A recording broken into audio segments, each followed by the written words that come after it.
ఏమైంది? ఎందుకు ఏడుస్తున్నా? నిన్న నా స్టూడెంట్స్కి హోంవర్క్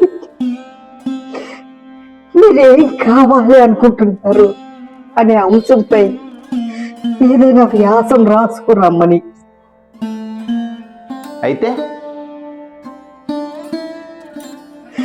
ఇదిగో ఈ చివరి పేపర్ దిద్దుదామని చదువుతూ ఉంటే ఏడుపు ఆపుకోలేకపోతున్నా. నా వల్ల కావటం లేదు. ఒక సెకండ్ క్లాస్ కుర్రాడు అంత ఏడిపించేలా ఏం రాశాడబ్బా? స్మార్ట్ ఫోన్ అవ్వాలని నా కోరిక. ఇది హెడ్డింగ్.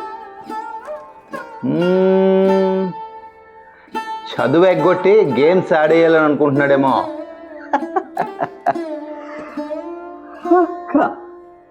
కాదండి,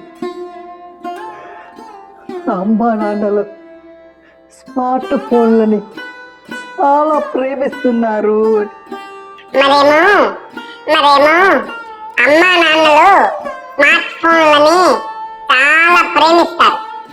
స్మార్ట్ ఫోన్లని చాలా కేర్గా, చాలా శ్రద్ధగా, ఇష్టంగా చూసుకుంటారు.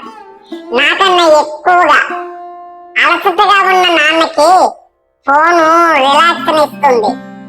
అందుకే నాతో ఆడుకోవడం మానేశాడుగా నాన్న.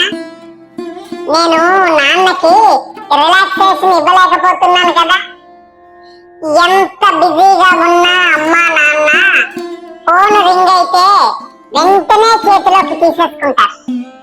నేను ఎంత పిలిచినా ఆ ఫోన్లోనే మునిగి నన్ను దగ్గరకే తీసుకోరు. వాళ్ళు స్మార్ట్ ఫోన్ తో ఆడుకుంటూ ముద్దాడుతూ ఉంటే అయ్యో నేను స్మార్ట్ ఫోన్ అయితే ఎంత బాగున్ను అనిపిస్తుంది. అదే నాతో మాట్లాడుతున్నా ఫోన్ రింగ్ అయితే నన్ను వదిలేసి ఫోన్ చేతిలోకి తీసేసుకుంటారు. వాళ్ళకి అదంటే ఎంత ఇష్టమో కేర్గా చూసుకుంటారు. దానితో ఎంత టైం అయినా స్పెండ్ చేస్తారు. దాన్ని అస్సలు పని వాళ్ళకి ఇవ్వరు. నన్ను ఇచ్చినట్లు నేను ఒక్కరోజు దూరంగా ఉన్నా పర్వాలేదు. ఒక్క నిమిషం అది లేకపోతే పై ప్రాణం పైనే పోతుంది వాళ్ళకి. రాత్రి పడుకున్నప్పుడు దానితోనే, ఉదయం లేచినప్పుడు దానితోనే. కాబట్టి నా కోరిక ఏంటంటే నేను అమ్మా నాన్న చేతిలో స్మార్ట్ ఫోన్ అయిపోవాలి. అప్పుడు నన్ను వదిలే అస్సలు ఉండలేరుగా వాళ్ళు.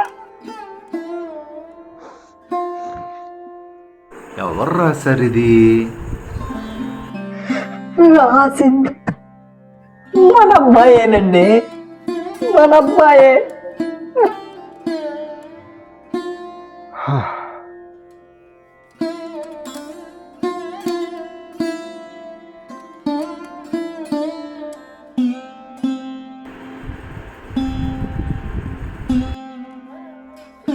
సారీరా.